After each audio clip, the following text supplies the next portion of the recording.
Hey Reddit. I honestly never imagined myself posting here again, but here goes nothing. I'm Allison, and growing up, I felt like a ghost. You know, one of those people who exist quietly, unnoticed by everyone else, except this wasn't just at school or socially. This was inside my own family. My parents, Linda and Harold, always dreamed of having two perfect sons. They had Zach first, their golden boy, and then me, a girl. Aunt Rachel, one of the only decent people in my family, once quietly told me that my mom had actually considered ending the pregnancy after she found out I wasn't a boy. By the time she'd seriously thought about it, though, it was too late. That little fact stuck with me forever. My childhood was basically a constant game of comparisons. Zach was charming, popular, athletic, everything my parents wanted. And I was just there, tagging along like an unwanted shadow. One memory still burns vividly in my mind. My 12th birthday. My parents completely forgot. No cake, no card, nothing. I remember sitting alone in my room, listening as they laughed with Zach downstairs, watching some show, completely oblivious to the fact that their daughter was crying quietly in bed. The next day, Zach casually walked past my doorway and smirked. Guess birthdays are only for people who matter, huh? That pretty much sums up our relationship. By high school, I learned to survive on silence. Zach made sure I never really had friends, subtle rumors, twisting my words, making me look weird or mean. Home was even worse. I stopped defending myself after a while because, honestly, what was the point? Nobody listened anyway. When I finally left home at 18, nobody begged me to stay. There were no tears or heartfelt goodbyes. My parents barely looked up from their breakfast when I dragged my bags past them. My dad only muttered, "Good luck out there," like I was some stranger they'd briefly known. The first night in my dorm room, staring at the blank white walls, I realized I was finally alone, but in a good way. It felt oddly peaceful. But deep down, there was still that little girl who hoped someone back home would notice the silence, miss me, even just a little. Spoiler alert, they didn't. I tried a few times, calling home from college, checking in. But every conversation was a reminder of Zach's endless accomplishments. Oh, Zach got a new car. Zach's thinking of starting a business. Zach's throwing a party. They never once asked how I was. I stopped calling after a while, and they never bothered to reach out. Life moved forward. Then I met Ethan, someone who genuinely cared about me. Ethan made me feel safe in a way I'd never known. He had this little habit of gently squeezing my hand when he sensed I was anxious, which always grounded me instantly. But it wasn't just Ethan. His family embraced me like I was one of their own from day one. The first time Ethan's mom hugged me, I actually froze. I wasn't used to physical affection, not like this, not without conditions. Afterward, she touched my cheek and said softly, "Honey, you always have a place here." I remember locking myself in their bathroom, quietly sobbing after that, because I had never felt so wanted, so effortlessly loved. When Ethan proposed, I foolishly thought maybe, just maybe, my parents would finally care. I sent them a photo of the ring. They left me on read. Nothing changed. And when I sent them wedding invitations, my mom coldly informed me that they were thinking about coming, but Zach thought they shouldn't bother because I hadn't involved them enough. Involved them? I practically begged them to participate. I tried sending texts about dresses, flowers, anything. They brushed me off every time. And, surprise, they never came. On my wedding day, Ethan's family filled the seats reserved for mine. His mom whispered as she hugged me tightly, "You deserve so much better." And you know what? I finally believed her. I thought that was it. But Reddit, life is never that simple, is it? Because after years of silence, Zach showed up at my door, looking nothing like the golden child I remembered. And trust me, what happened next, I never saw coming. When I opened my apartment door and saw Zach standing there, I thought for sure I was hallucinating. He looked rough, tired, pale, with shadows under his eyes like he hadn't slept in days. He fidgeted awkwardly, shifting his weight from one foot to the other. The confident, cocky brother who'd tormented me for years seemed to have vanished. "Ollie," he finally said, almost whispering. "Can we talk?" I stood there frozen for a second, gripping the doorknob tightly. Old memories flashed back, the casual cruelty, the laughter at my expense, that smirk he always wore. A part of me wanted to slam the door shut and never look back. But something in his eyes stopped me. Something I'd never seen before: desperation. With a sigh, I stepped aside reluctantly. "Fine. 5 minutes." Zach walked in, glancing around my small apartment as if realizing, maybe for the first time, how modest my life actually was. Ethan was in the kitchen and raised an eyebrow, silently asking if I was okay. I nodded slightly, signaling I could handle it. Sitting down, Zach stared at his hands, not speaking at first. I noticed his hands trembling, and it unnerved me. I'd never seen him nervous, let alone scared. Finally, he took a shaky breath and spoke. I messed up, Ollie. I really messed up this time. I leaned back into the couch, crossing my arms defensively. And why exactly is that my problem? He hesitated, visibly swallowing his pride. Mom and Dad, they've cut me off. Completely. I scoffed quietly. Wow, never thought I'd hear that. He ignored my sarcasm, looking genuinely hurt. They found out Brianna and we can't have kids. It's my fault medically. So Mom and Dad freaked out. I raised an eyebrow. Because you couldn't give them grandchildren? Seriously? He looked down, embarrassed. Yeah, they've been obsessed for years. I thought they'd get over it, but... He shook his head bitterly. Now they blame me for ruining their legacy. They cut me off financially. For a brief, terrible moment, part of me felt bad for him. But then the memories flooded back. Me, 14 years old, locked in my room crying after another of Zach's cruel lies. My parents yelling at me, their cold expressions etched forever into my memory. Ollie, Zach continued, his voice strained. They're convinced your baby is the solution. I stiffened instantly, anger simmering beneath the surface. Excuse me. They want you to give your baby our last name, he blurted out, eyes pleading. They think it'll fix everything, keep the family name alive. It's the only way they'll forgive me. I stared at him, speechless, feeling like I'd been slapped. For a long, tense moment, the silence stretched between us. And then, almost involuntarily, I started laughing. Not gently, but a harsh, incredulous laugh that echoed through the room. Zach looked genuinely startled. Ollie, please. I'm begging you. The laughter died instantly. Begging me? After everything you did? After years of treating me like garbage, now you're begging me?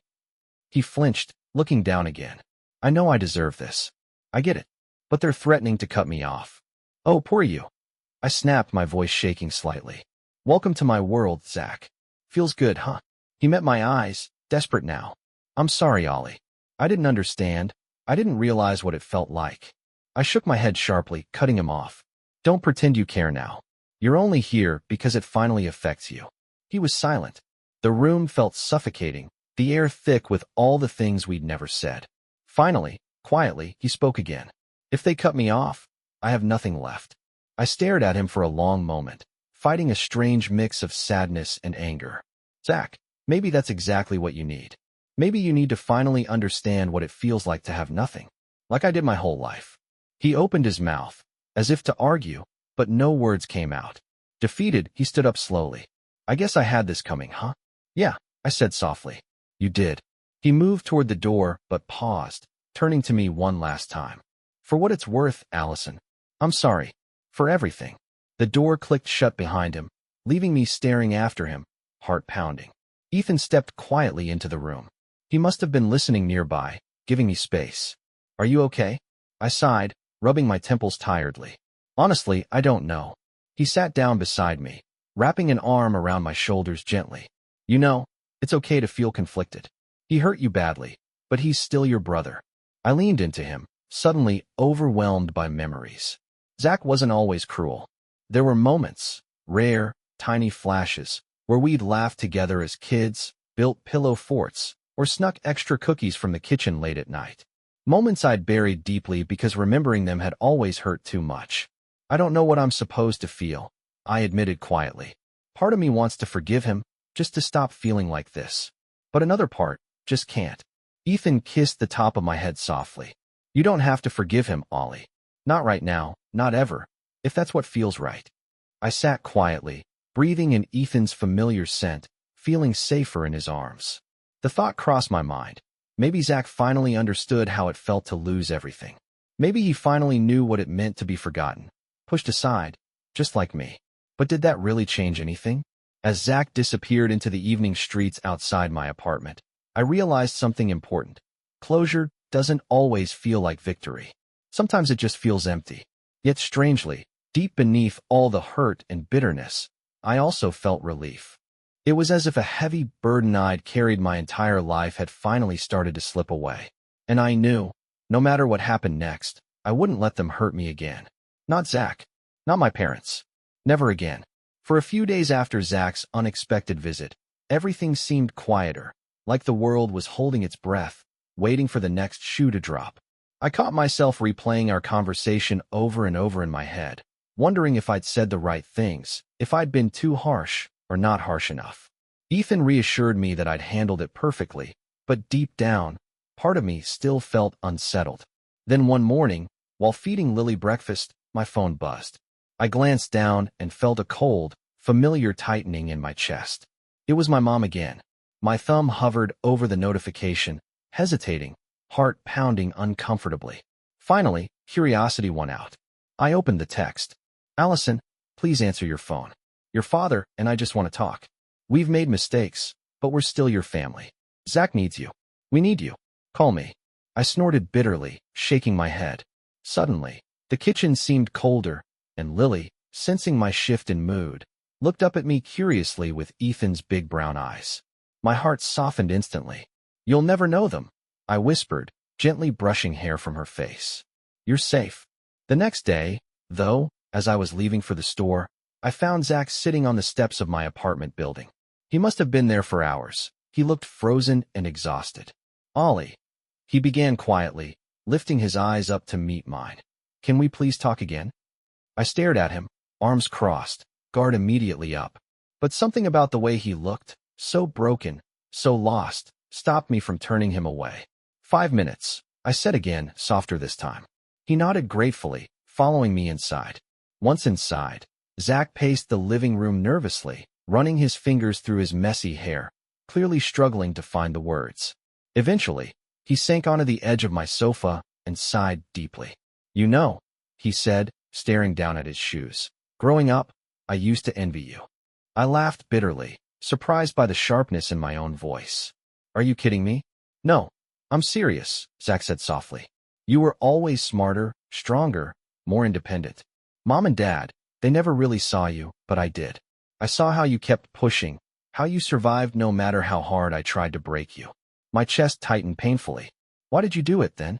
Why go out of your way to hurt me?" Zach hesitated, breathing out shakily. "Because I could. Because it was easy. Because I knew they'd always choose me." His honesty was like a punch in the gut, but I forced myself to stay calm. "And now," he admitted, his voice barely audible, "I finally understand how you felt. Losing Brianna, losing Mom and Dad's support. It's like I suddenly stopped existing. And it hurts. Ollie, I don't know how you survived it all these years." I swallowed hard, fighting the sudden burn behind my eyes. "You learn to survive when you have no other choice." He nodded slowly, rubbing his eyes with the back of his hand. "I don't expect you to forgive me, but I had to at least tell you, I'm sorry, really sorry, for everything." Silence stretched between us, heavy and tense. I didn't know what to say. Part of me wanted to scream, yell, tell him exactly how much damage he'd caused. But seeing him this vulnerable, broken, felt oddly uncomfortable. I wasn't used to seeing Zach as anything but untouchable. Finally, softly, I said, "I appreciate the apology. But Zach, that doesn't erase years of pain. I don't trust you. I don't think I ever can." He looked down again, shoulders slumping slightly. "I get it." After another pause, Zach rose slowly, heading toward the door. But before leaving, he glanced back one last time. "Ollie, for what it's worth, you're a better person than any of us deserved." And with that, he was gone. The door clicked shut, leaving me standing alone in the silence of my apartment. I sank onto the couch, suddenly exhausted. It was only when Ethan came in later, carrying Lily, and sat beside me quietly, that the tears finally started flowing. He didn't ask questions, just gently put an arm around me as Lily watched curiously, reaching her tiny hand toward my damp cheek. "I don't know why I'm crying," I whispered, voice breaking slightly. Ethan gently brushed away a tear, looking at me carefully. "Because you're human. Because even after everything, a part of you still wants them to change. That doesn't make you weak, it makes you brave." I leaned against him, letting his warmth steady me. "I just wish it didn't hurt so much." He held me tighter, saying softly, "It won't always hurt like this." Sitting there, safe between Ethan and Lily, I let myself believe that, just a little. Maybe one day it really wouldn't hurt as much. But as much as I wished for peace, deep down, I knew this wasn't over yet. Because in my family, things were never that easy. And something told me the hardest part was still ahead. After Zach's visit, I spent weeks waiting anxiously for something else to happen. But the silence that followed was somehow worse. I kept replaying his apology, wondering if maybe, just maybe, he'd meant it. Ethan noticed how restless I'd become. He had a way of watching me quietly, letting me process, then softly squeezing my shoulder whenever he felt I needed grounding. But even he couldn't keep away the nagging feeling that this wasn't over yet.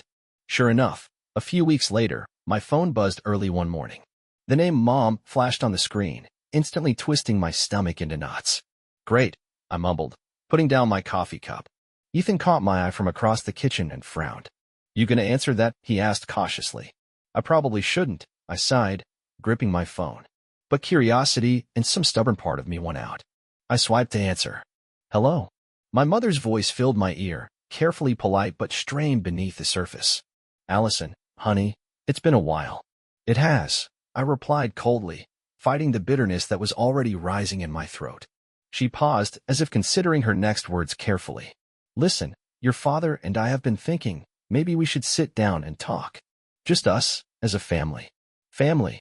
Hearing her use that word so casually, like it hadn't been twisted and broken long ago, made my skin crawl.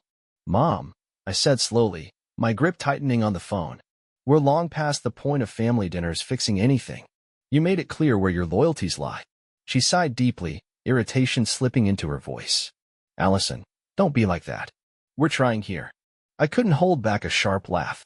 You're trying? No? Only because Zach disappointed you. There was another tense silence. Then her voice shifted, colder now. That's unfair. No. Unfair was ignoring me my entire life because I wasn't Zach. I shot back, voice shaking slightly. Unfair was not even showing up to my wedding. Unfair was treating me like I was invisible. Her breath caught slightly. We did our best. Your best. My voice cracked. If that was your best, maybe it's better we never speak again. She let out an exasperated sigh, softer this time. Allison, please, we're getting older. We want to meet Lily. She's our grandchild. My chest tightened painfully at Lily's name. You don't get to do this, I whispered fiercely. She's not your second chance. She's not Zach's replacement. You had your chance with me, and you threw it away. Mom hesitated, then snapped bitterly. Fine. Be stubborn, Allison. But one day, you'll regret pushing us away. Before I could reply, she hung up. I stood there, staring at the blank screen, breathing hard. I hadn't realized Ethan had come up behind me until I felt his gentle hand on my shoulder. You okay? He asked softly. I shook my head, biting my lip to stop tears from falling. I don't know, Ethan.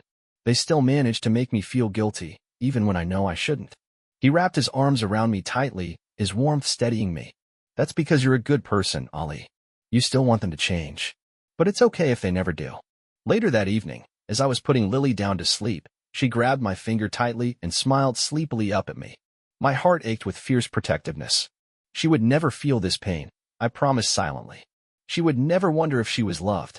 But deep down, my mother's words echoed bitterly in my thoughts. Would I regret it someday? Could I ever truly move past this? Just then, my phone buzzed again, a message from Zach. I heard Mom called. I'm sorry. For everything. I stared at the words, conflicted emotions swirling inside me. Part of me still wanted to forgive, but another part wondered if forgiveness was even possible after so much damage. I hesitated a moment before finally typing back. I appreciate the apology, Zach. But I can't do this again. Not now, maybe not ever. As I sent it, I felt both relief and sadness. Maybe there really was no going back. Maybe cutting ties was the only way I could ever heal. And yet, as I lay awake that night, Ethan's steady breathing beside me, Lily sleeping peacefully in the next room, I knew deep down, this story wasn't over yet. Not even close. Life moved forward quietly after that. Months turned into years, and gradually, the ache in my chest began to fade. It never fully disappeared, but it became easier to breathe, easier to forget, at least most days. Ethan and I built our own little world, far away from the shadow of my family. Lily grew into a bright-eyed, fiercely independent toddler, constantly reminding me of how I might have been if someone had believed in me earlier. I cherished every hug, every messy finger painting she proudly presented, every sleepy goodnight whispered against my cheek. Yet, sometimes late at night, when the apartment was silent and everyone else was asleep, my thoughts wandered back. I wondered how Zach was doing, if he ever found peace, or if he even realized how deeply he'd hurt me. I wondered about my parents, if they'd ever acknowledged their role in the pain that tore us apart. And then one ordinary afternoon, I got a call from Aunt Rachel. Her voice was gentle, cautious. "Ollie, honey," she began slowly, "there's something you need to know." My pulse quickened slightly. "Is everyone okay?" Rachel sighed softly. "Your parents, they're not doing so well. Your father had a mild stroke. He'll be okay," but it shook them both up pretty badly. I didn't know how to respond. A part of me wanted to dismiss it, remind myself that they had brought this distance on themselves. Yet another part, the little girl still buried deep inside me, felt a sudden pang of worry and sadness. "I'm sorry to hear that," I said quietly, gripping the phone tighter. Have they asked about me?" Rachel paused. "They did. Your mother called me, crying. She regrets things, Ollie. Or at least, she says she does." My heart clenched painfully. "Do you think she means it?" "I honestly don't know," Rachel admitted. "But maybe you could at least hear her out? Not for them, but for yourself." I swallowed hard. "I'll think about it." After the call, I wandered into the kitchen, lost in thought. Ethan noticed instantly, setting down his coffee and eyeing me gently. "Hey," he said softly, "you all right?" I sighed, running my fingers through my hair. "My dad had a stroke. He's okay, but apparently it really shook them up." Mom's reaching out through Rachel, saying she regrets how things ended. Ethan watched me quietly, sensing my internal struggle. "And how do you feel about that?" I paused, biting my lip uncertainly. "I don't know. I've spent so long trying to move on. Do I risk opening old wounds again?" He stepped closer, wrapping his arms around my waist, steadying me. "Whatever you decide, I'm with you. But maybe closure could finally help you heal." Later that evening, after putting Lily to bed, I found myself dialing a number I hadn't used in years. My stomach knotted painfully as the phone rang. "Hello." My mother's voice was cautious, friendlier than I remembered. "It's me, Mom," I said softly. She gasped slightly. "Allison, sweetheart, I wasn't sure you'd call." "I wasn't sure either," I admitted, feeling vulnerable. "But Rachel told me about Dad." She hesitated, voice trembling slightly. "We're getting older, Ollie. I can't stop thinking about how we left things. Your father, he's changed since the stroke. I think we both have. I'm not expecting forgiveness, but I miss my daughter." Her sincerity caught me off guard. Tears pricked my eyes as I struggled to find words. "Mom, do you know how many times I just needed to hear those exact words? Why did it take something like this for you to finally say it?" "I don't have a good answer," she whispered. "We messed up terribly. Zach told us some harsh truths, too. He says he ruined your childhood, and we let it happen." Hearing Zach had spoken up for me felt oddly comforting, though it didn't erase everything. I breathed deeply, gathering courage. "I appreciate you telling me that. But Mom, this doesn't just magically erase all those years." "I know," she said softly. "I just wanted you to know I'm sorry. Truly sorry." I swallowed hard, hesitating.